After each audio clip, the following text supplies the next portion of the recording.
I'm Forrest Griffin. Brian Caraway. And Miesha Tate. What's up, guys? This is Joseph Benavidez, UFC flyweight.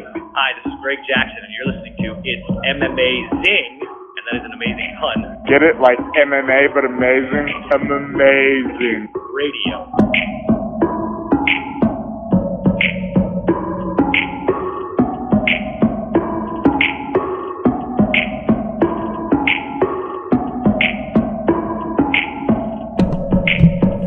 Welcome to It's MMAzing Radio. I'm your host, Dr. Law. With me, as always, DJ Mark.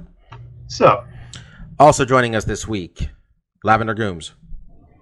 Unlike Mark's new puppy, Sadie, I have not made a poopy on the floor today. So, Mike 1, Sadie 0.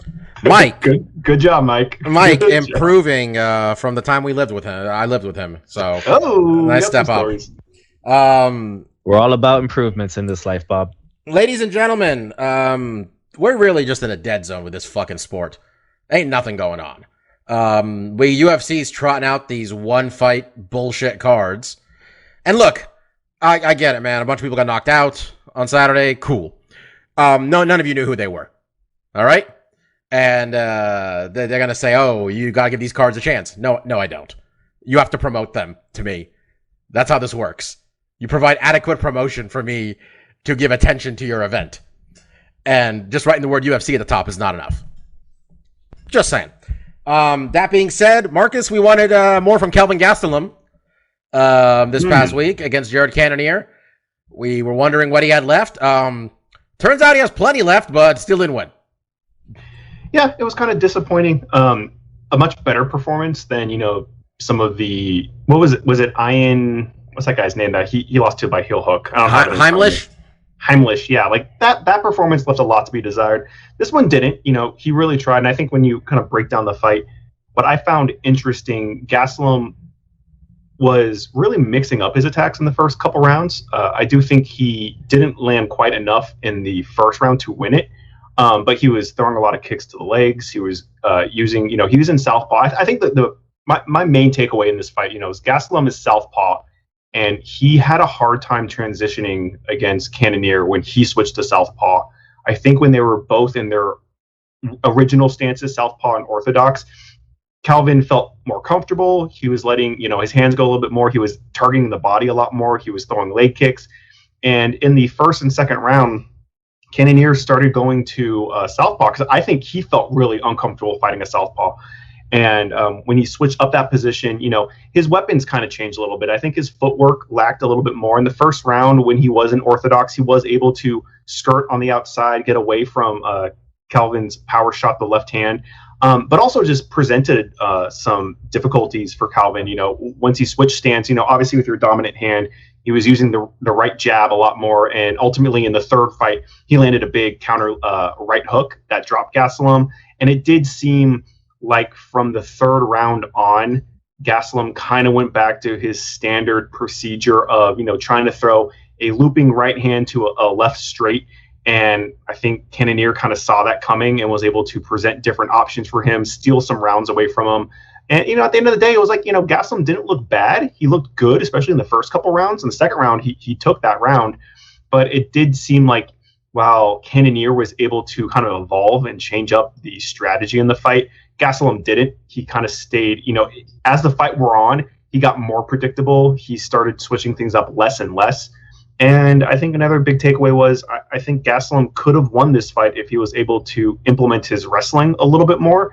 I do think you have to give Cannionier some credit there. I think him being a very big, strong guy, a guy that used to fight at heavyweight, Calvin got some good shots in, especially I think it was in the fifth round, late in the fifth round. He got a clean double on him, like scooped in, had his balance completely off, but just by pure strength and a little bit of technique, Cannionier was able to kind of buck off some of these takedown attempts. And, in one instance, I think it was in the fourth round where Gastelum was able to take him down, Cannionier got right back up. And there was some commentary about DC saying like, I guess the official fight metrics didn't count that as a takedown. And DC's like, well, amateur wrestling, that would count as a takedown. But, me and Bob talked about in the office, I think amateur wrestling scoring and, mixed martial arts scoring is a little bit different. I think we all agree. A takedown doesn't really count unless you can glue that guy's ass to the ground for at least 20 I seconds. mean, it's more, no, that it shouldn't count for that. You got to do something with it. You got to. That's not effective grappling.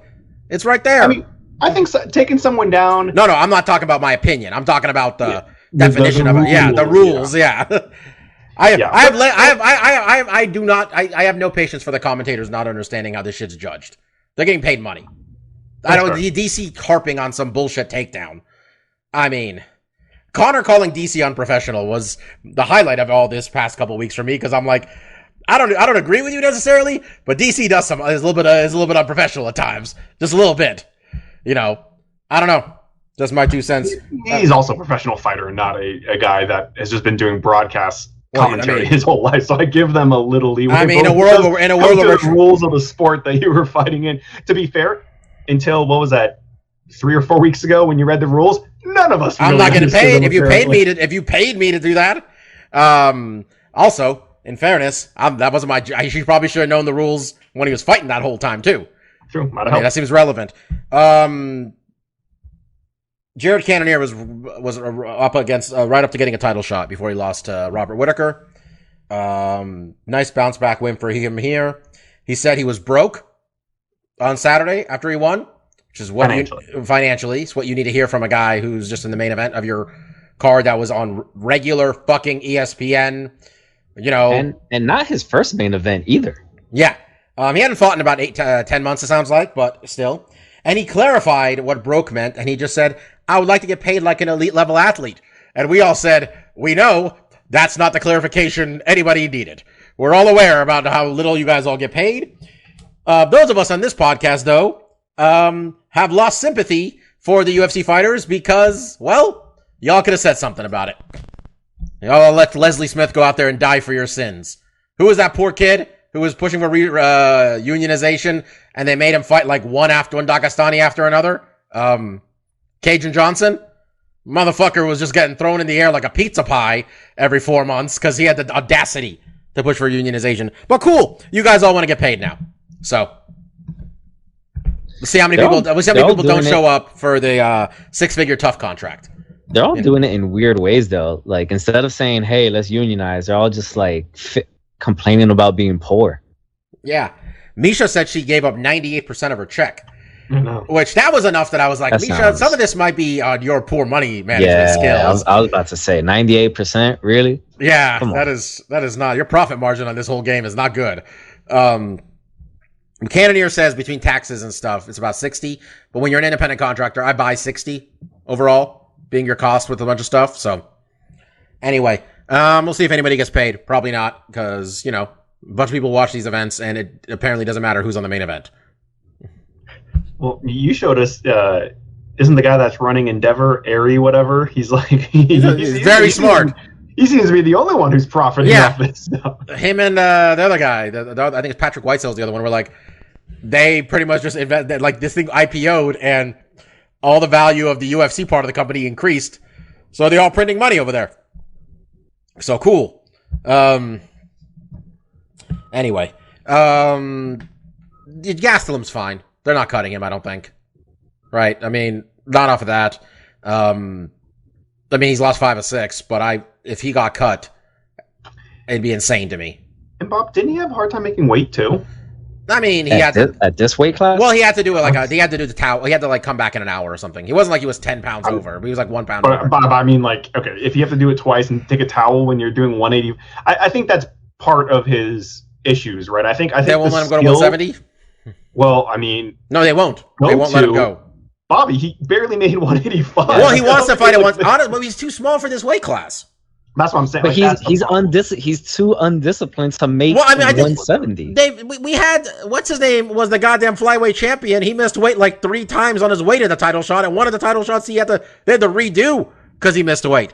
He's not the only person with bad like weight issues, and he's been. We're not saying he's the only one, but he says the UFC won't let him, and it's like there's no consistency. Like he's a middleweight now for what, 5 years, something? Like how many years into this are we? Like Tyron Woodley's prime came and went in this whole time. I think he's been in the UFC maybe 6-7 years at this point. Yeah, but he's been a middleweight. They made him move up at some point, right? Like that was the thing. He was fighting at welterweight. Yeah, but I mean, Bob, to your point though, can you really blame them when he just had a hard time making 185? And I think I kind of agree with what Mike was saying. Like, there's a discipline problem here, and I think it's affecting his career because I think if he was able to drop the weight and be 170, which I think we would agree, it's hard to say like, oh, that's his right weight class. Like these guys kind of kill themselves to get into 170. I think would be very difficult for him to do, but I think it's feasible given his height. He's 5'8", how he's built. Yeah, I mean, I think isn't there guys like 5'11" and like 145? Like, you can do it. No, I know. Look, the middleweight champion is not a big guy right now, but like, it's very clear. Like, I don't know. I think the guy's done his time at 185 enough, and if you're going to invest in him, and if he can, I don't know, make him do a test cut, which I know like probably costs a lot of money for him, but I mean, if he does it and he tells you if they guarantee him, at least they'll give him a fight, like, because he said he wants 170. He's been saying it for years.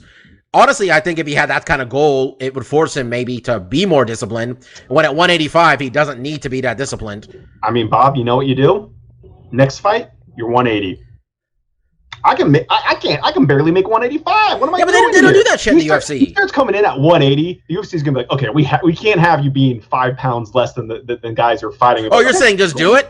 Yeah, just come in. Yeah, you lost 5 or 6, man. I think you just got to do. I mean, I don't think you need to give up more weight to these guys who are bigger than you. I think that's part of his problem. Is like I think he needs to be at 170, so he's getting because like the Cannonier fight, he couldn't take him down because I think it was purely strength. Look, it's like I'm a big guy, so let me put it in terms. Maybe fellow big guys will understand here. Okay, if I know I gotta wear something, right, and I have to be trimmed down enough to fit in those clothes, it is motivation to to do better. Granted, if I did lose weight, in general, I would look better, right?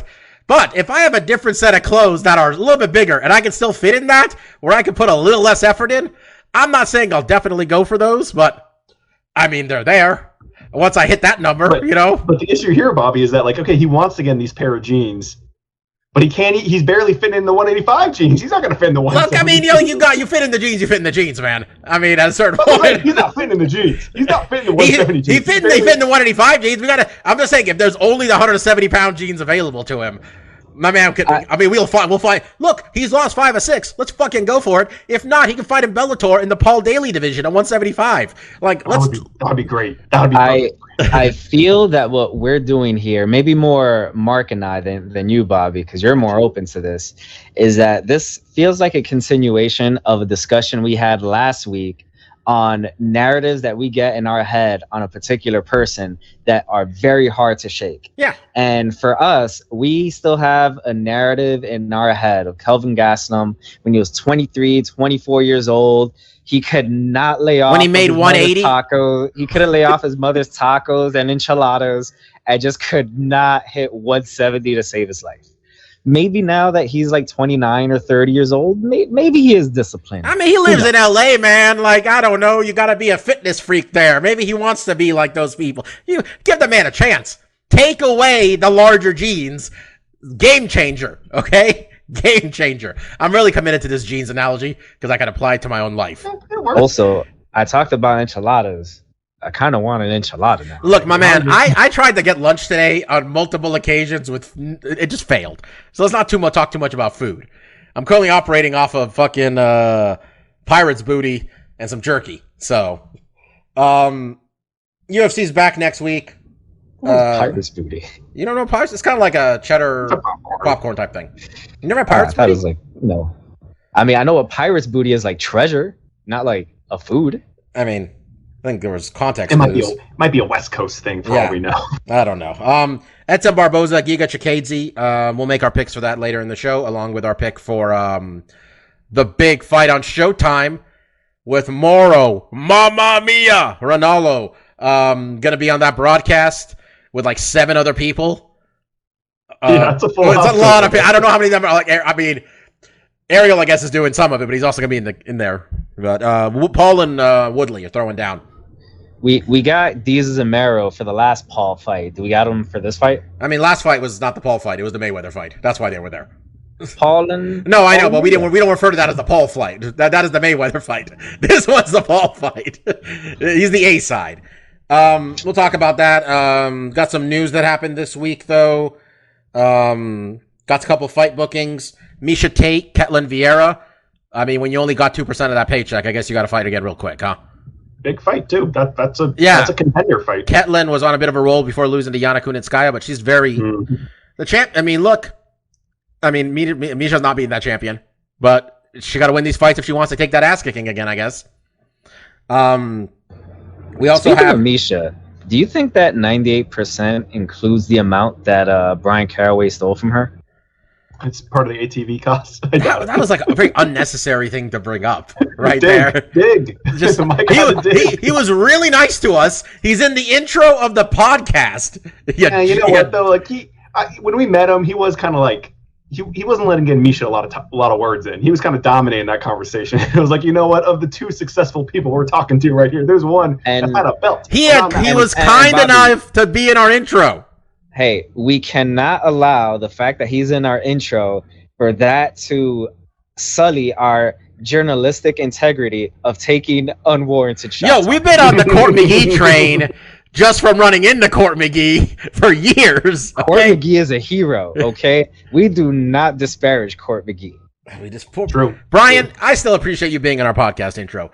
And you know what? If I had a way to talk to other fighters, you probably wouldn't be anymore. But you know what? We appreciate that you're still there. Another fight announcement. Overeem, in between saying homophobic stuff, is now fighting in Glory. And they're like, hey, man, you haven't kickboxed in 10 years? It's seriously been 10 years. You know what you think? You know, we don't want to have you get warm or anything. Nah, man. Fight the fucking champ. Rico Verhoeven. The best heavyweight kickboxer in the world, Marcus, is going to put those hands on Overeem. Now, do you think Overeem signed a contract or it wasn't his contract? I get title shot, first shot. Overeem just trying to get belts, man. He just wants belts. He wants belts. He's just checking boxes, man. He's probably going to take an ass. I mean, look, I love Overeem. It'll be interesting to see him in kickboxing, but like this is a tough matchup. I would like to see a little. It's hard to hit Rico. It's hard to hit Rico too. Like Rico's very good. And honestly, I think we learned this today that Badr Hari is coming off of a loss, and he's fighting on Labor Day. I would have waited to see I would have had him fight Badr Hari. Like that's the one to make, right? I know Rico's good and all, but Badr Hari is still the biggest name, I think. I mean, I'm pretty sure it was. We want to get a title shot out of this guy. If he fights Badr Hari, that might jeopardize. What's Tyron Spong's not kickboxing anymore though, huh? He's only doing boxing. Is what it seems like. I don't know if he had another match after he broke his leg with that low kick. I might get it, man. I mean, you snap your leg like a twig. You don't necessarily want to kickbox again. But I think Tyron and Reem running it back would have been fun, too. That first matchup was entertaining. I think there's a lot of interesting matchups for I miss Glory, and I don't know where it's been. And if we remember, Marcus, we should try to watch Rico, at least find some clips of it. Because, Rico, of course, that fight, but also the Badr fight. Badr Hari is always entertaining. Let me tell you one place where Glory is very active in my life. My Facebook feed. Anytime I go to Facebook, I'm looking at where it's broadcasting from. Well, no, I just looked through. It's like, here's a bunch of people I never talked to in years. Hey, Glory has a video here of like the 10 best knockouts, and I guess they got the K1 library because they show a lot of old K1 stuff too. I enjoy it. I like that fight. And Overeem should probably not call things gay. It's 2021 now. I mean, yeah, I get it. I mean, we all like the Reem, but there's no really excuse for that. I mean, we know what you mean. We all grew up. Yeah. We all grew up in the '90s here, so we get what you mean. But there's no excuse at this point. He's had too many years of being in front of a camera to not have any type of. There's that too. Sense. The best part of the clip is Ariel goes, "Oh, don't say that, Alistair." Oh, don't say that. And I don't know if Alistair really. If it comprehended in his head that like it was the word choice that was the problem, not that he like didn't like pro wrestling, which was the conversation. Like he's not a fan of pro wrestling. Fair. I think his criticisms fair. Besides using that word, these are opinions that. Well, then he went after Brock Lesnar for steroids, and I'm like, what? That was a weak argument.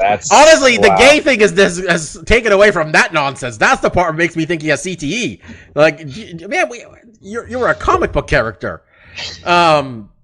Yeah, but I like him kickboxing, man. Kickboxing should be a place. I mean, I wish kickboxing was a bigger deal in this country because I really think people who bitch about MMA and the ground stuff. I'm like, well, there you go. This shit's 3 rounds. They're just throwing heat. That's it. There's no fucking. They're not getting loose out there. You know, they're just throwing heat in kickboxing. Yeah. That's it. Yeah, just never really got a foothold. I mean, K1 kind of had it because they were on ESPN. They were doing basically K1 does a bunch of tournaments around the world. People who win their regional tournament get into the K1 Grand Prix. They have a big opening tournament that kind of slots a lot of people off. If you've been in the Grand Prix last year, I mean, it's an interesting where are we at with the Grand Prix? I mean, is the last one still Crow Cop? Did somebody win one after Crow Cop? Oh, I don't remember. I don't think Crow Cop was the last one. They did a K1 Grand Prix and Crow Cop won it. Didn't he? This was like 2 years ago. Sure. Maybe. Yeah. Yeah. Because K1 is not K1 is not K1 anymore. I watch a lot of K1 still. Like, it has turned into a regional circuit. It does not nearly have the stretch. It doesn't have a lot of international talent. They don't go past, I think, like 170 pounds in Glory. Because I think Glory kind of just absorbed all their heavyweight talent, and they've kind of been the main, marching force when it comes to, high level kickboxing. And I think there's been, I don't know what. He won the Grand Prix in 2012. God, was that long ago? Maybe that was. Wow, was that really that long ago? I feel Crow Cop didn't retire that long ago from the UFC, but okay. He beat a bunch of people. He beat Ismail Lond, Pavel Zhuravlev, Jarrell Miller, all in one night. Yeah, I think this is after Glory had sucked up a lot. They did 3 fights in one fucking night, huh? Yeah, it's tough. I mean, Reem did it too when he won. It's a tough tournament. Reem got a nice. Reem's, that it worked out well. That's a big part of it. Reem beat Gokhan Saki. No, he beat. He beat Gokhan second. Who did he beat first? Was it the Australian cat or was it Spong? It might have been Spong. Yeah, I'm not sure. It might. Whoever he beat. Goki was beat up. Yeah, because Goki or Gokhan Saki went with like a broken arm. It looked like or something, and Reem kicked him.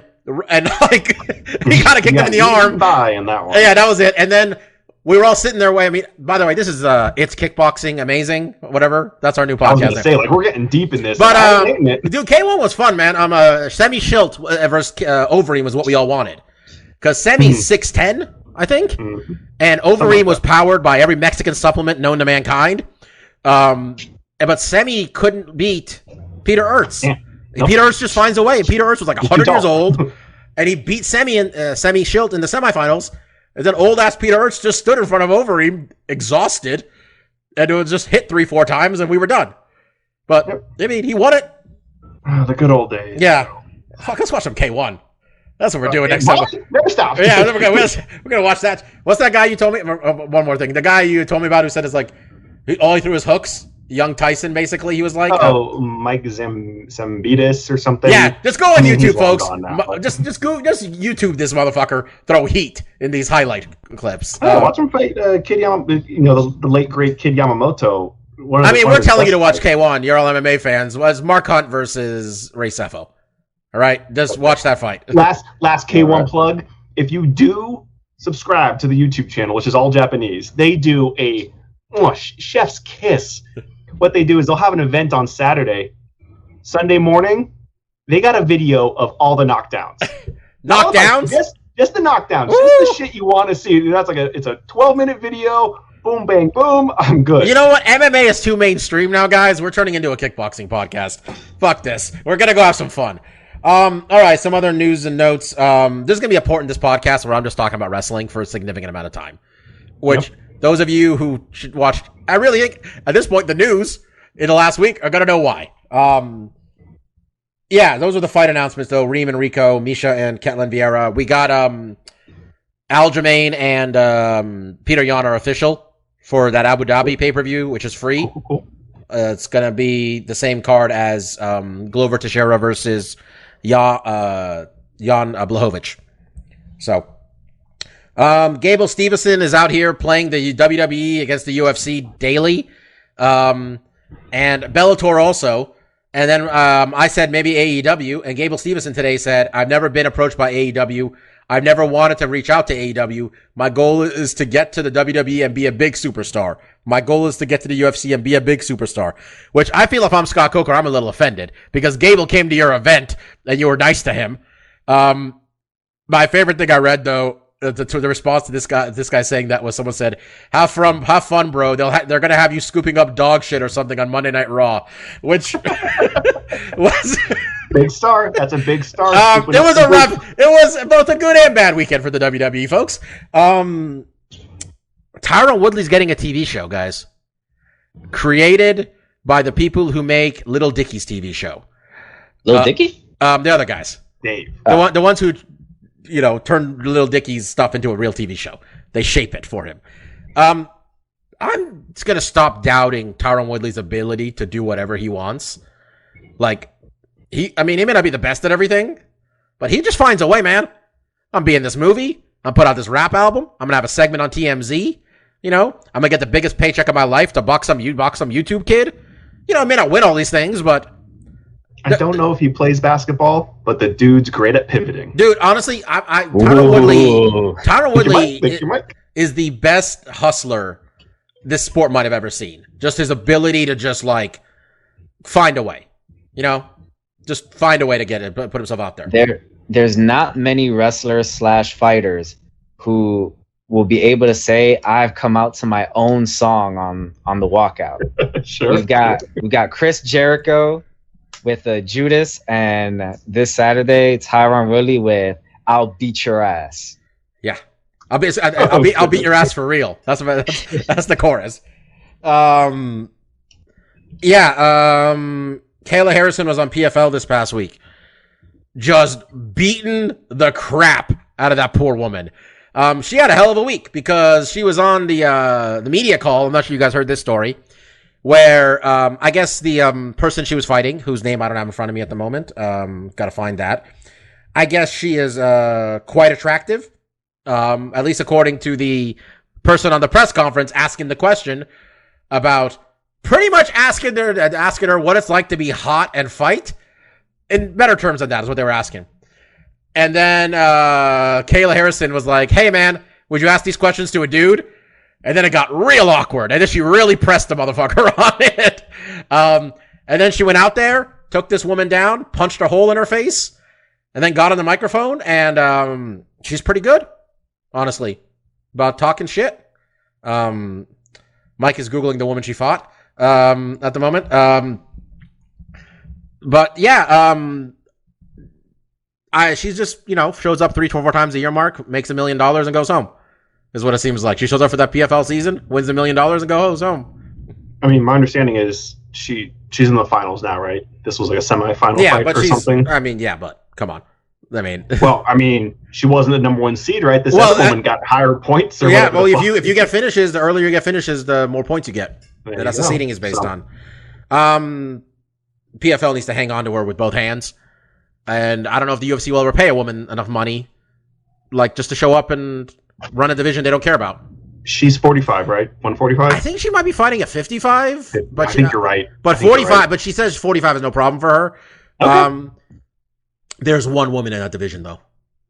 I know, but it's a big fight. That's a big fight. If I'm the UFC, I spend whatever amount of money. Honestly, that's one of those things they'll never do. But this would be a good cross-promotional thing. They'll never do it. But, if there was ever a time to do it, it's in this weight class you don't care about. And it's clear they don't care about Amanda. They don't promote Amanda on any level. She's been champion for, 4 or 5 years? Let's just let's do it. It'd be fun. That'd be a really fun fight. Yeah. I'd love to see it. Whatever you do, you put a clause that if she loses, you got to do a immediate rematch in the UFC. Do one of those things. Tag them at the top. I would like to see it. I would like to see a fight where Amanda Nunes just gets someone's trying to take her down at will, and is better at doing it than anybody else. So, all right. Before we make our picks, just shout out to Brendan Schaub. Not sure you guys heard that crazy story. Mm-hmm. Some dude was driving his car with his kids in it and intentionally tried to end it all, and these kids survived. Mike? Just slight correction. The kids were in the car with the mother, and the guy ran into them. I thought all 4 of them were in the same car. Am I wrong? I could be wrong. I thought you're talking. Let me just double check. No, I thought it was I thought it was a single car accident. That's why I didn't know. Well, they ran into a big rig. Right? He was on the wrong side of the street. You're right. Yeah, he was trying to do a so they were on one car, right? Okay. So he tried to end it all, and the mom died. I don't know if this guy died. Don't want to say I hope he did. But come on, man. Did you hear Schaub talk about it on I his can't podcast listen. I can't or listen to whatever? Shop Talk.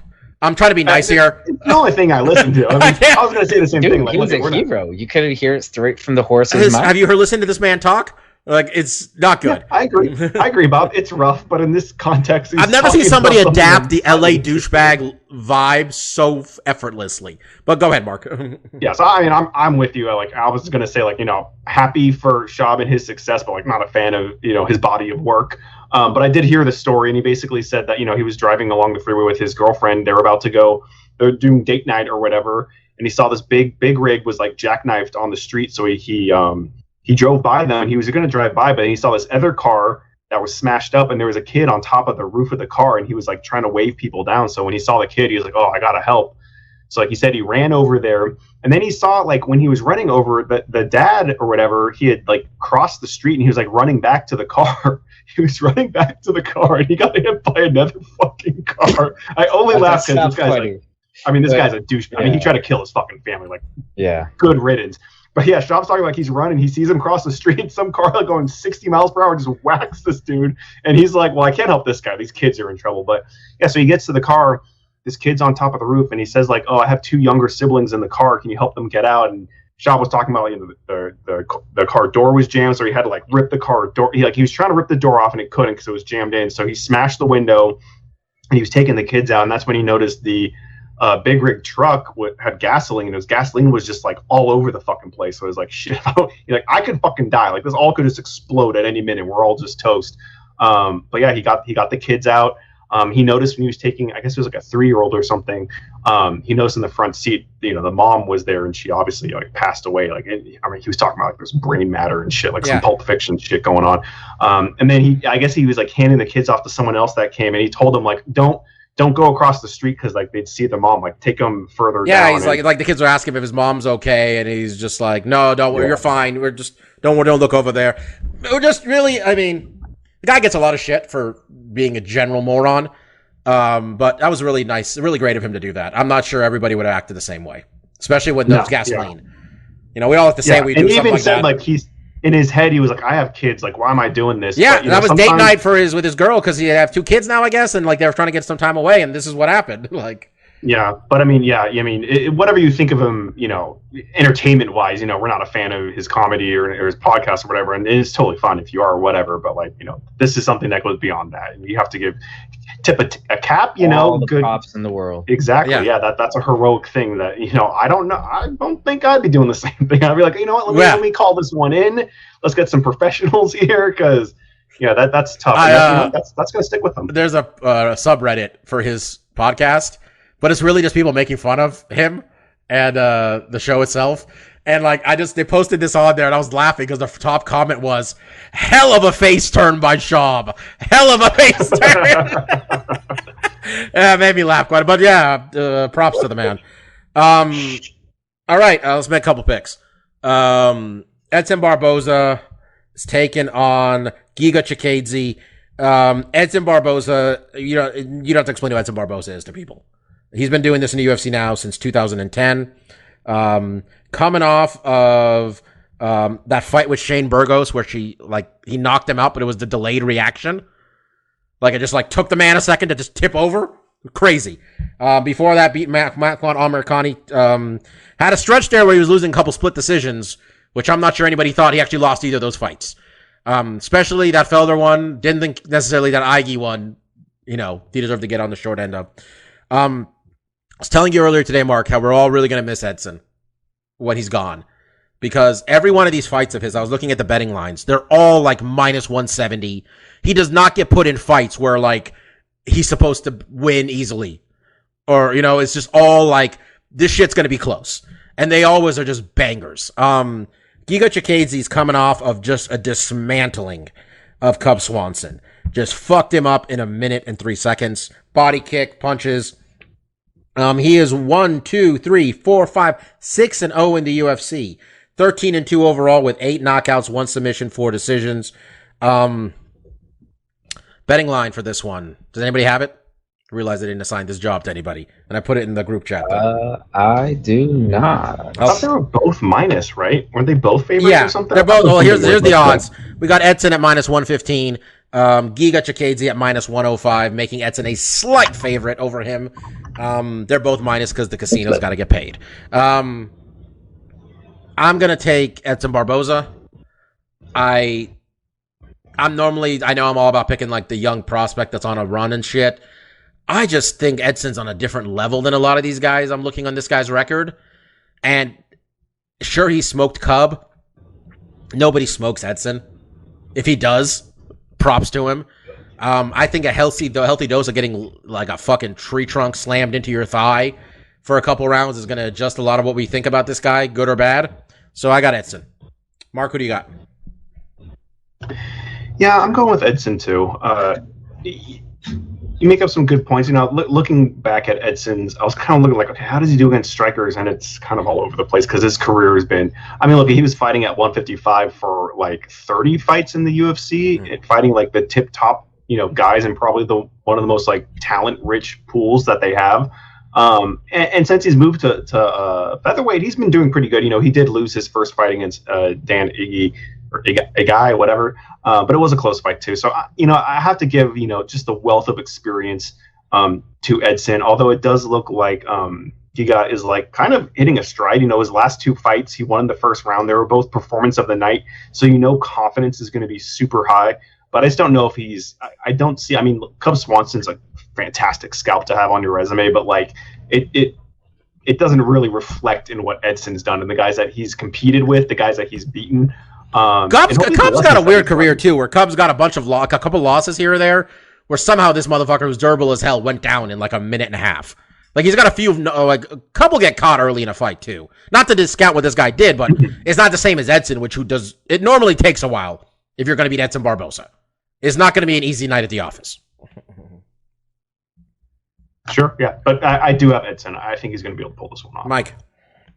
Yeah, outside of that weird flash knockdown that Donald Cerrone got against Edson like 7 years ago, yeah, he's historically been pretty durable. I have Barboza in this fight as well. The last fight that Edson had a lot of trouble in, and not surprising, it was against Khabib Nurmagomedov. That was a while ago. He's not fighting a wrestler in like Khabib was. And at 35 years old, Edson is still a monster in the stand-up. So I'm going with Edson. Steph never sent in his picks, so until he tells me otherwise, I am picking the opposite of whatever we do for him. That's not how this works. He gets an automatic L until he makes his pick. He gets an automatic L. Yeah, I mean, how it normally works is, you get your picks in. Well, I mean, in fairness, we don't have a hard. We have no hard deadline. We're also going to pick the Tyron Woodley Jake Paul fight. You got to. Jake Paul is the. I think I looked at this line with you, Mark, and we both thought that's appropriate. Overall, this line makes sense to us. No one's getting too wild one way or another. It looks like the betting line for this one, we got a 2-1 favorite with Mr. Paul. He's minus 210 to Tyron Woodley's plus 165. Jake Paul, I want to say they're the same size roughly. Like, oh no, Jake's taller. Okay, Jake's 6'1", 24 years old. I think he probably weighs more too, potentially. I mean, Woodley's probably not cutting to make this, but Jake Paul's MO so far with his boxing matches is let's pick guys that either wrestle and are way smaller than me. So like he's scouting right. This isn't Ben Askren and that he's fighting somebody that's inept though. No. I mean, this is a man who this man survived 10 rounds with a fucking undefeated kickboxer. Just putting that out there. I know it's a different sport, but like Wonder Boy is what I meant. Oh, okay. I was like, I got a look on your face. I'm like, let me specify because if Mark doesn't remember, I was half yawning. And he dropped that fucking kickboxer too. But Mike, how far ahead of me are you now? Because I've been doing some wild picks here. It's not going well. I am 3 ahead of you. We shouldn't have the guy in first place also be the one keeping score. Mike, who do you got? All right, so first off, since Steph isn't here, I feel that Steph's picking Jake Paul. Let's be honest. Steph's going to pick Jake Paul. It's not even a question. Oh, no.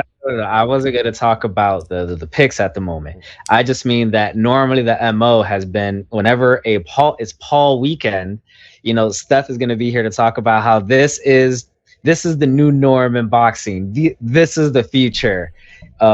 Joke boxers like Jake Paul, my man's not a joke. And then Steph would probably say, he is not a joke. This is where we're going. This is the new paradigm shift in boxing. Even with that said, I'm picking Tyron Woodley. Look, he's still the man with the crispiest shape up in all of combat sports. All right. Granted, I was off with my pick with Ben Askren. Me too. I just assumed, well, he was a champion in something. He should be able to win. But in this case, Tyron Woodley actually has, pretty good, okay, not great stand-up. I'm not going to say he's an excellent boxer, but he's a much better boxer, I have to assume, than Ben Askren. So, as much as I think Tyron Woodley will win, I'm really hoping he'll win because fuck the Paul brothers. I'm beyond fuck the Paul brothers. Whatever, man. This kid's a boxer. Good for him. He's getting paid. Whatever. Although I give him props for, shitting on Dana White. Oh, he doesn't for the care. last 6 months. He doesn't care. He's just doing it to shit on him. He doesn't give a fuck about these fighters. I got the kid. I got problem child, Jake Paul.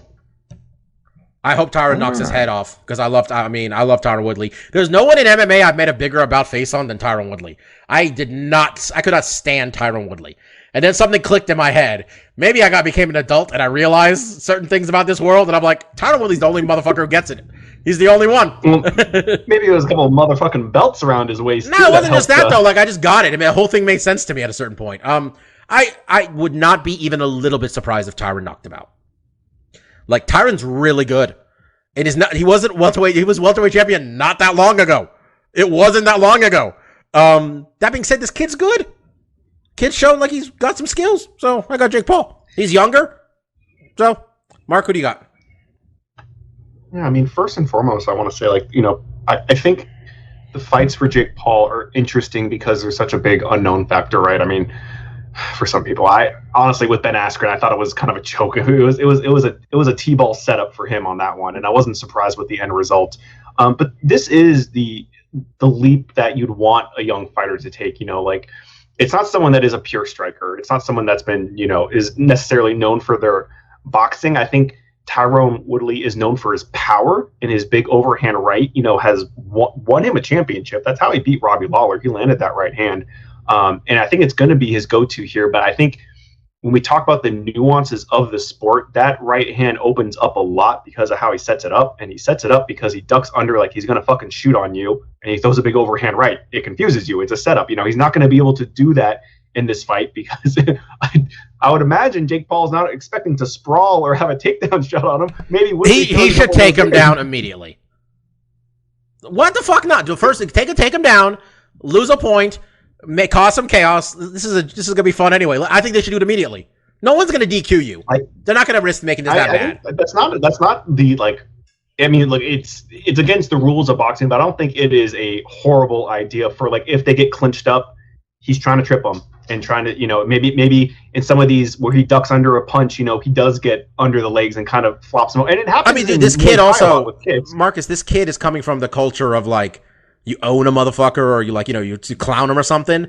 He's not going to be calling for a DQ or some bullshit or some shit like that if he gets taken down. He's going to look like a pussy.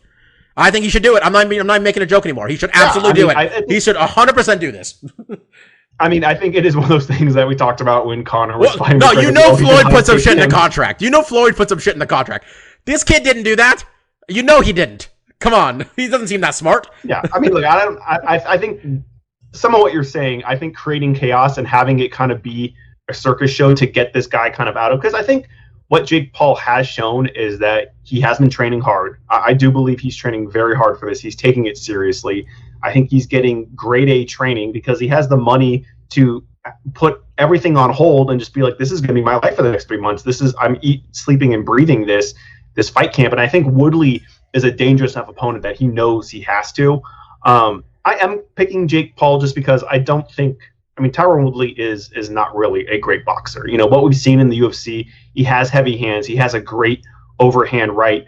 And really the question is going to be, in these last 3 months, has he been able to pick up the sweet science enough to beat a guy that, has only been doing it for like a year seriously, and that's why I think it's such a compelling matchup, because I think this is much more in line with the skill set that I want to see Jake Paul tested against, because we know at this point he's athletic, he knows how to box, he can hit hard, but how does he do with someone that isn't completely inept? Because that's all he's been fighting. He's been fighting old basketball stars.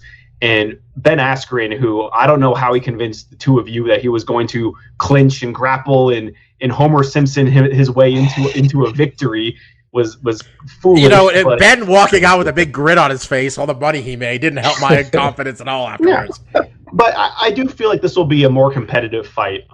And like you, Bobby, like I'm not. This is a point I'll gladly lose in our predictions, because I'd love to see Tyron Woodley, put a beating on this kid and kind of show him that, it's not, you haven't mastered this thing. You're still very great. I'm telling you, man, let your ego. And also, the only thing we all care about, Mark definitely cares about it, the MMA fighters getting some revenge in this fucking bullshit. I really don't give two shits about this narrative. Anderson's all we got. MMA Let me tell you, boxing. man, Vitor is going to knock out, coked out Oscar De La Hoya. Let me tell you, I'm going to tell you right now, I'm picking Vitor Belfort in that fight. I've already decided. If I need to know if there's drug testing or not. If there's no drug testing, I'm 100% taking Vitor. There's not even a question for that one. So we both got Jake Paul. All right. Let's just talk about some bullshit here, guys. Well, I don't want to start off by calling it bullshit, but Marcus, let's talk about your stuff you like, because you got a new member of the family, bro. Yes, I was just about to write down. I talked about with Christina what I was going to say. So first and foremost, me and Christine did get a new puppy, Sadie. Christine has been looking at puppies for the last 2 months. I knew this was coming eventually. And I will say, taking on a second dog, I was a little wary. We got Xena when she was a puppy, and puppy training is really tough. It's really taxing. Nights can be tough. Potty training is a huge hurdle to get over. So I wasn't super enthused about having to retrain another dog and going through some of the, stress it brings into your life. That being said, this has been a very good transition. Sadie is 8 months old, so she's not quite puppy, but she's still very much a young dog. She's not fully potty trained, and that's, the biggest hurdle we're dealing with right now is working with her schedule, trying to teach her how to hold it, and, trying to time those times where we can go down and she'll do her business outside. And that's just, it just takes time on both of our parts. We have to get used to her rhythm. She has to get used to our schedule and when we're allowing to go out, and that it's not okay to go inside. And it's just part of training a dog. And if you had a young puppy, this is just pretty standard stuff, but it's been going very well. Xena has taken to Sadie very quickly. She's adopted the kind of big sister attitude, showing her kind of the ropes of, what's allowed. And honestly, it used to be our day-to-day was like making sure Xena had enough exercise and was tired and wasn't getting too rambunctious. And that's completely out the window because she's exhausted. And now it's, really about getting Sadie, enough energy out of her because she is a young pup. So we've been at it for 3 days. So it's going to be a bit of a learning curve. And, excuse if you hear barks or Christine yelling at Sadie for going potty or whatever, that will happen. But once you get over that hurdle too, I remember with Xena, there was months where I was like, man, this is just like unbearable. She's shitting inside the house. Every time I take her out, we're outside for 30 minutes and she won't go. And right when we go inside, she goes to the bathroom. But like the dog learns, they do learn, they do get acclimated to it. So it is just kind of a learning curve. So if you're ever, curious about getting a puppy or something, just know, it is rough. It's not easy going at first, but it does get easier. And once they get in sync, it's really nothing at all. So it'll be exciting to get Sadie to that point where, we don't have to crate her all the time. She has a little bit more freedom in the house. We don't have to worry about her going bathroom, but we're not there yet. So that's what's going on in that front. Couple other things I wanted to mention, just because it's on my mind. I think it was last week, Bob. You invited me to get the curry pizza. I've been hearing about this curry pizza for a while. I love Indian food. I like pizza. Why wouldn't the two go well together? Bobby, we had it in the office. It was like last week, right? Like Wednesday or something. We had it. and I really liked it. And I was like, oh, you know, Christine's gonna like this too. She likes Indian food. This is gonna go over well. And we didn't get the butter chicken when we got in the office.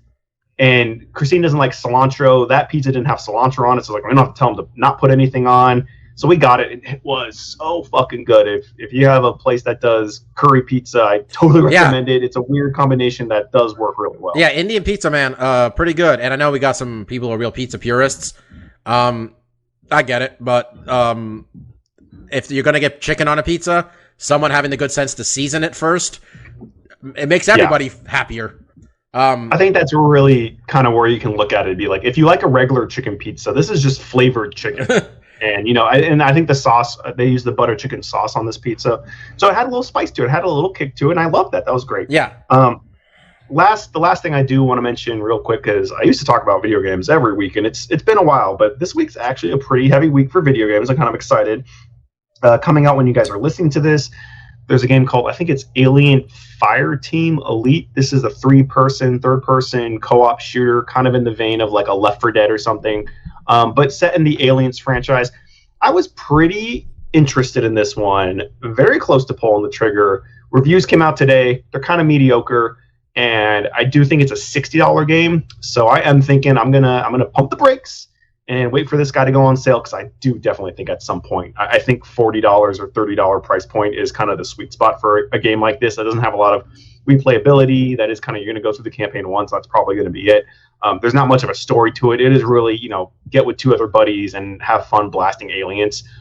Hopefully it lasts as long as the campaign lasts. So I'm going to hold off on that, but a game that is coming out on Wednesday that I'm very excited about, reviews also came out, it's reviewed very well, is Psychonauts 2. This is the sequel to Psychonauts from Double Fine. Tim Schafer, who made all the classic point-and-click adventure games like Monkey Island, Grim Fandango, Full Throttle, Day of the Tentacle. And Double Fine is... They are a really interesting developer. They are here in San Francisco, which is really cool. I think they try to make really unique, interesting games. They have a very unique art style to their games that they typically don't use over and over again. And Psychonaut was probably one of their, you know, they don't always make big AAA games. They have been delving in kind of like the smaller indie market, downloadable titles. And this is a big AAA game for them. And it looks really good. And all the reviews I've heard are that, you know, it's been like 16 years in the making. It's been a long time since the first Psychonaut came out on, like, this was a PS2 Xbox original game. So there's a strong fan base for it. But I think this is really going to get... Psychonauts 1 was very much a cult favorite. You know, it didn't sell particularly well. But after a while, people kind of caught on to it and realized, you know, this was really a unique, interesting game. And Psychonauts 2 seems to be more of that with a bigger budget. I think... graphics-wise, fidelity-wise, like, it looks like their prettiest game yet, and I think artistically they're doing a lot of weird things with the levels and stuff, so I'm really interested in that one. Last but not least, there's an indie game coming out called Baldo, I can't remember what the subtitle is, something adventure. This one, I think they showed a couple years ago, and what really makes it stand out is it has a very much a Studio Ghibli type style to it. It looks like it's a Zelda-esque type game where you're doing a top-down perspective. You're kind of going on a little adventure, going through dungeons and stuff like that. But it was really the art style that caught my eye. You know, it very much is in the vein of Studio Ghibli and their kind of artistic styling. So I think that's another one that I'm really interested in. But yeah, it's been a while since there's been kind of a week where there's been a slew of games that I'm kind of interested for. And, you know, this is one of those weeks. And usually around this time, August, September, October, is the holiday season. This is normally when we get a lot of big AAA games, and honestly, I think this year's a little stagnant. Obviously, COVID, I think the new console generation, the split between that has kind of made some things a little bit slower, but we're starting to get into that season, so, you know, hopefully I'll be talking about more video games, but that's kind of what I got this week. Mike, what do you got this week? Very quick thing before I think me and Bobby probably start talking CM Punk again. Something that actually just came across the Twitter wire not too long ago that I will be watching as soon as we're done here. The Spider-Man No Way Home trailer finally just dropped. Ooh, I mean, right. it dropped about 14 hours ago. Officially, though. Yeah, did you Officially. watch any of that? Did you watch any of that That's leaked what I'm one? excited for. I haven't. No. I wanted the puree. I wanted the real Well, see, like shit. I pulled it up. Uncut stuff. I pulled it up, and it was some guy filming another guy's phone. But the phone the guy was filming was also in vertical mode. So like it was only taking up like a part of that other guy's phone too. And I was just like, I'm better than this. And that was when I bailed on the trailer. I'm like, I'm seeing this movie. It's fine. Let me know when the real one comes out. So. Yep. So the real one did come out now. So I will be watching that as soon as we're done here. Thank you, Mike. Thank you. You got anything else? No, that's it. All right. This is the wrestling part of the podcast.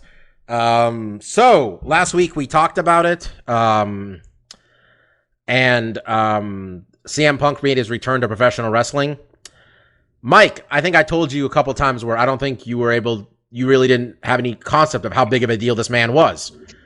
Do you now have a concept of how big of a deal this man is to wrestling fans? To give the audience some perspective as to how much I really don't know or didn't know how big of a deal he was on last Friday. I think Bobby texted me, "Hey, it's CM Punk Day.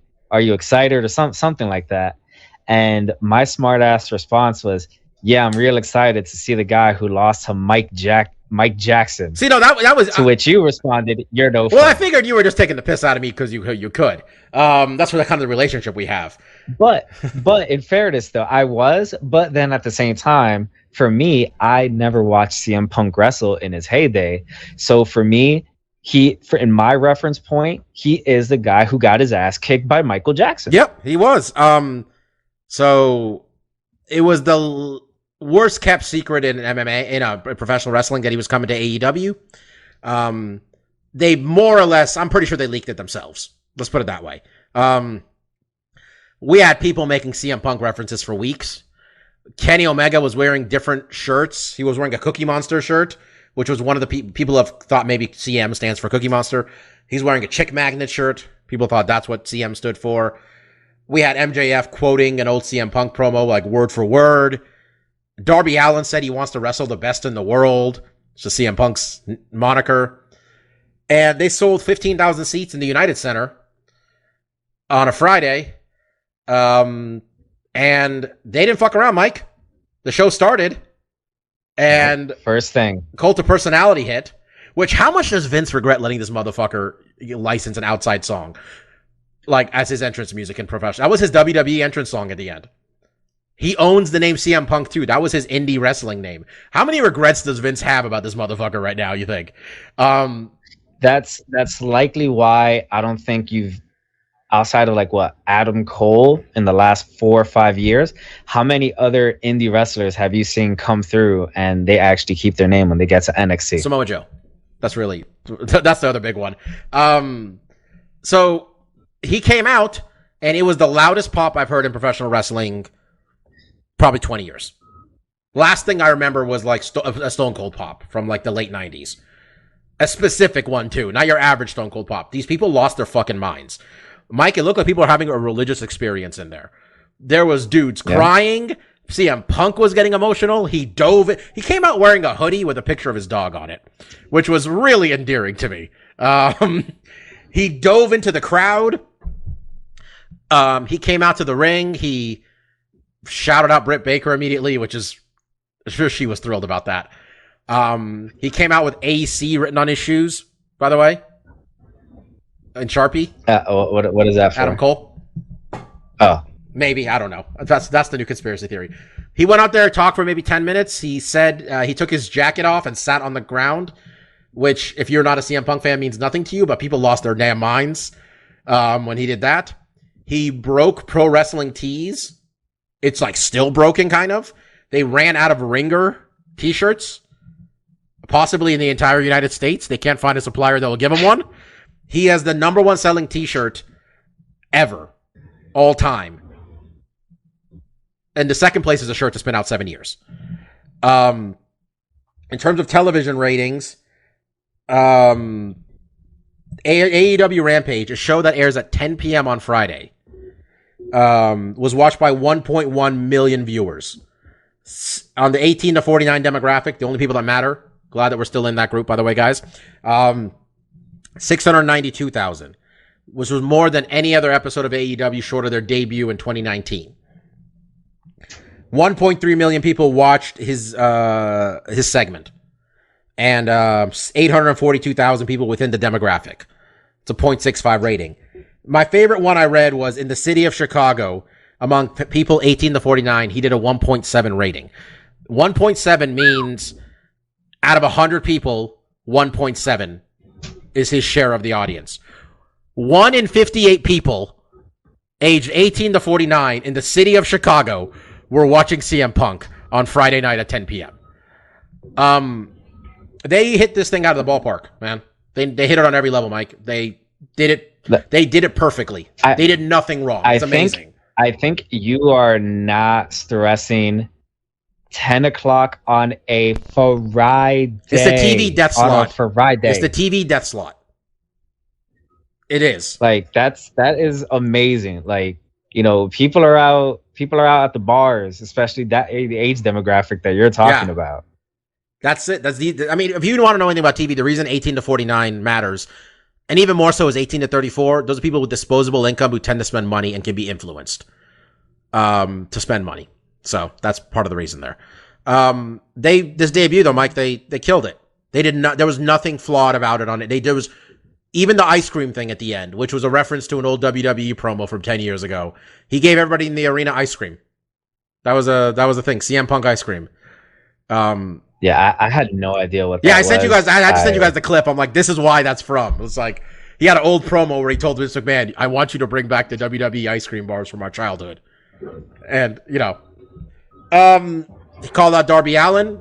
He's gonna wrestle Darby Allin in I think it's 2.5 weeks in United Center, or not. I don't think it's in the United Center. It's in Chicago though. I think it's in the Rosemont Horizon. It's just apparently one of the best wrestling buildings in the country. Chicago is a different world when it comes to pro wrestling, man. After Chicago is New York. And Mike, I'm 1,000% sure that Daniel Bryan's coming after this one, the way these all came out. And I think you guys are going to be in for a fucking show.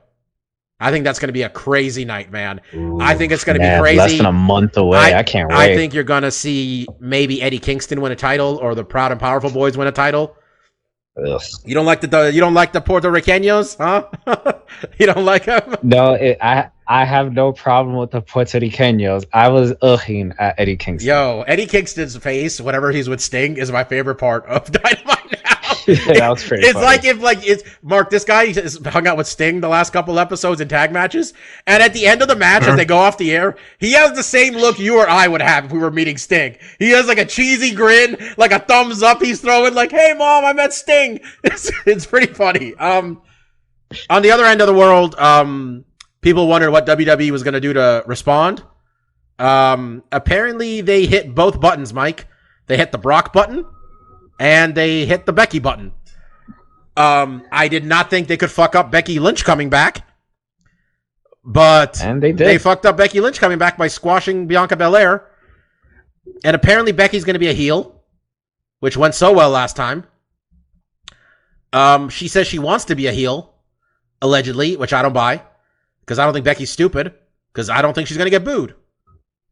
You don't get booed normally if you come back from a long layoff.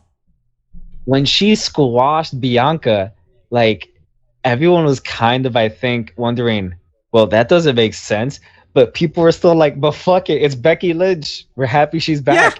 Yeah. I mean, I was in a pizzeria eating a pizza when Becky came out, and I just started like laughing and smiling like an idiot. Yeah. The couple in front of me were looking at me like I was crazy. Uh-huh. Yeah, and then I didn't think I'd be more excited about Brock coming out than I would be about Becky, but Brock came out after the main event. First off, SummerSlam was real long, like real long. You will not be surprised to learn I fell asleep. The shit went to midnight on a Saturday there. Roman did his Roman thing, but then Brock came out, and we talked about it on the show maybe, that Brock kind of looks like a samurai now. He's a Viking samurai is the people are going with. He has like a weird ponytail coming out of the top of his fucking head. But Mike, they're going to Saudi Arabia, so let's get the old guys out here, man. The best part of the show is Goldberg, Bobby Lashley putting Goldberg's 15-year-old son in that in the full Nelson. It's the highlight of the show, quite frankly. Should have tore that kid's arms off. And the only other thing I want to mention is that NXT. And I'd like to pay my due to NXT because that's what brought me back to wrestling, was NXT. And this sounds like they're ending an era of NXT where they're going to stop hiring the indie guys and let's get ourselves some old ex-football players and hopefully we get some, they pay off. But that's what brought me back, man. Honestly, it wasn't AEW or anything. I was gone for a lot of years and CM Punk brought me back for a little bit, but then they fucked that up. So I left.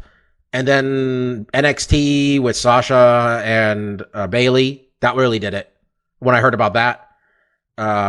And then I learned about Finn Balor, and then we all went to an event. Mark and Steph and Drew, my roommate at the time, we all went to an event. NXT is what got me back into wrestling. It made me realize there were still people like me who liked that kind of wrestling. And, I don't think AEW necessarily exists unless they realize there was an audience for that kind of wrestling too, a real, actual wrestling show. So if it's really getting turned into something else, I don't think that was a bad way to go out necessarily. Did you watch it, Mike? The TakeOver? Yeah, I did. And to your point about it not being a bad way to go out, well, Karrion Kross, he was just on Monday Night Raw tonight. With a red helmet. Yeah, he didn't look great. Adam Cole, rumored he's probably going to AEW. And one of the things that Nick Khan talked about was that wouldn't get any more indie wrestlers. No guys under 6 feet tall and over the age of 30. Well, he didn't confirm that part, but that's the prevailing wisdom. Oh, come on. Yeah. I learned Nick Khan's Iranian this weekend, and I was so disappointed. I'm like, we got the wrong Khan brother, Khan man. Oh man, but go ahead. Sorry. So no. So this yesterday really did feel like I guess I don't want to call it a celebration, but a nice end note to an era of NXT.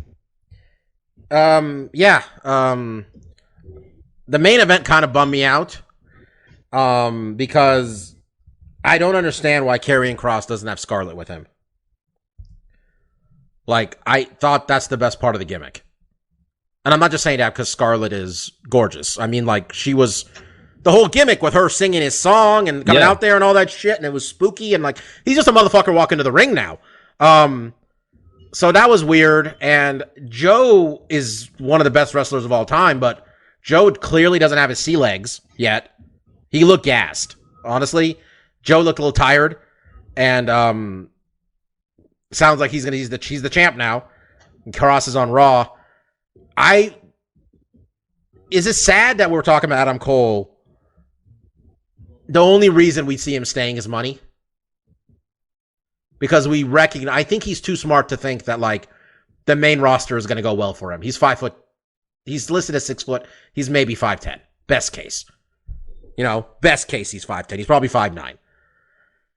I mean, we don't think he'd do well.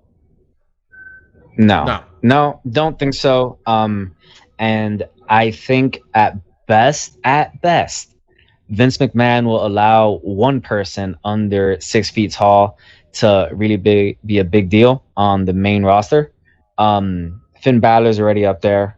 I think AJ Styles is maybe at most 6 feet tall. No, AJ Styles is 5'8", 5'9". AJ Styles is Daniel Bryan's size. So he's another one. Hell, at this point, Vince might be like, we've got too many people that kind of fit this particular mold. So I can easily see Adam Cole, if he takes the money. I think very similar to what Cesaro did a few months ago, even though Cesaro's a bigger dude, where he gets enticed by the money and then they don't do shit with him after a 3-month push. Man, how has Cesaro not been world champion? That's a whole different conversation. He's best description I've ever heard about Cesaro is by Kevin Owens, where he's talking about being on the indies, and there was a wrestler named Low Key who didn't want a job to Cesaro. And Kevin Owens is like, I understand not wanting to lose to me, all right? But Cesaro, his name was Claudio. He's like, Claudio is a human horse. Like, it's very believable to lose a match to this man. He's all muscle. You know what? If he stays, we'll get some good up, down, down content out of Adam Cole. But, I mean, the money is one thing. And the other thing is your girlfriend, partner, and your best friends being in the other company, an opportunity to be on TV and build it with them. And maybe the money's not the same, but I bet they aren't going to pay. I bet they still pay him. There's a certain point, man, where you got to enjoy your life.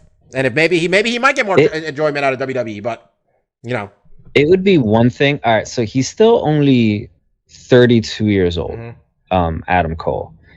It would be one thing if we legitimately thought he can become Universal Champ or what the hell is the other one called? WWE Champion. Okay, he can either be Universal or WWE Champ, but I don't hold any illusions that they would ever allow him to get to that point. The sad thing is he's better on the microphone than any of these people we've talked about so far. Like, he's better on the mic than AJ. He's better on the mic than DB ever was. He's better on the mic than Finn. And he wrestles a style that is conducive to the, he's basically, the best description is that he's a combination of Shawn Michaels and Triple H. The whole way he portrays himself in fights and stuff. I think if we had anybody, if anybody else was up there, I mean, I think he's an easy main eventer. I wouldn't have a problem buying him as a main eventer on any level. But, I don't know. I'm 5'5", so who am I to say? If the day ever comes that, for whatever reason, Vince is no longer at the helm, and Paul Levesque is now the head of all creative for the main roster, then yeah, Adam Cole should probably come back to WWE at that point, and he'll be world champion. He'll get the push he deserves. Until that day, as much as I love watching Up, Down, Down and the party, and as sad as it was for Tyler Breeze to leave, and that's changed things on some level, and knowing that if he leaves and he goes to AEW, there's no way they're allowing him on any more Up, Down, Down stuff, I would still rather see him, hit some different heights in different places. Yeah. And those of you who don't know, in AEW, Marcus, this is important, in canon, Adam Cole is dead because when he left the indie scene on Being the Elite, Kenny Omega poisoned him. Well, Kenny Omega and the Young Bucks poisoned him, and he died. They killed him. They literally killed him off. A lot of wrestlers have died in comeback. I've seen many men buried alive. Exactly. And so he's alive. dead, and when they signed his girlfriend, or I don't know, are they married or engaged or whatever? But his girlfriend. They did have a bit where they said, she's like, are we going to talk about the elephant in the room? You killed my boyfriend. The Bucks, being the trolls that they are, have started on Twitter. They currently have a Ghostbusters background as their image, as their bad banner image on Twitter. And the link in their bio takes you to most successful seances. They're all leaning heavily into it. Which honestly doesn't mean anything, the way these guys operate. But Mike, honestly, I think he's gone. I think he's gone. I think he's gone, and I think he could show up on Wednesday. He doesn't have a no compete. His contract has expired. Oh yeah, he can show up on Wednesday. He can literally show up on Wednesday. I don't think they do that because they don't need it.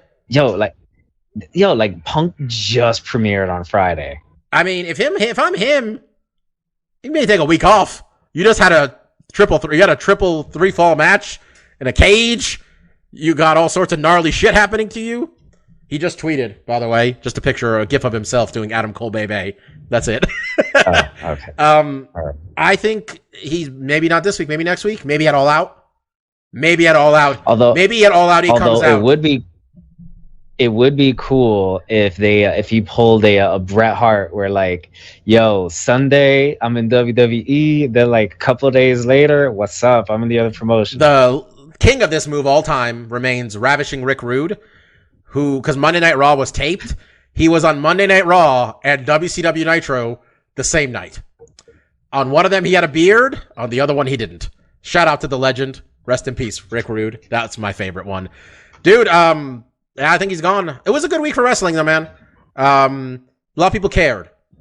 So that's good for the industry as a whole. So I know we babbled a lot about it definitely. here. But we'll be back next week. Marcus, we should tell people to start watching What If, right? I don't know what you're doing otherwise if you're not. Yeah, I mean, we talked about it, and we'll do a whole season wrap-up. Like How many are there? But it's been great. I think I read there's 9. So it's quite a bit. Okay. I think it goes until like close to end of October. And shout out to Elizabeth Olsen supporting Scarlett Johansson's lawsuit. If it's not clear, this podcast firmly stands behind the person who is correct in this dispute, Scarlett Johansson.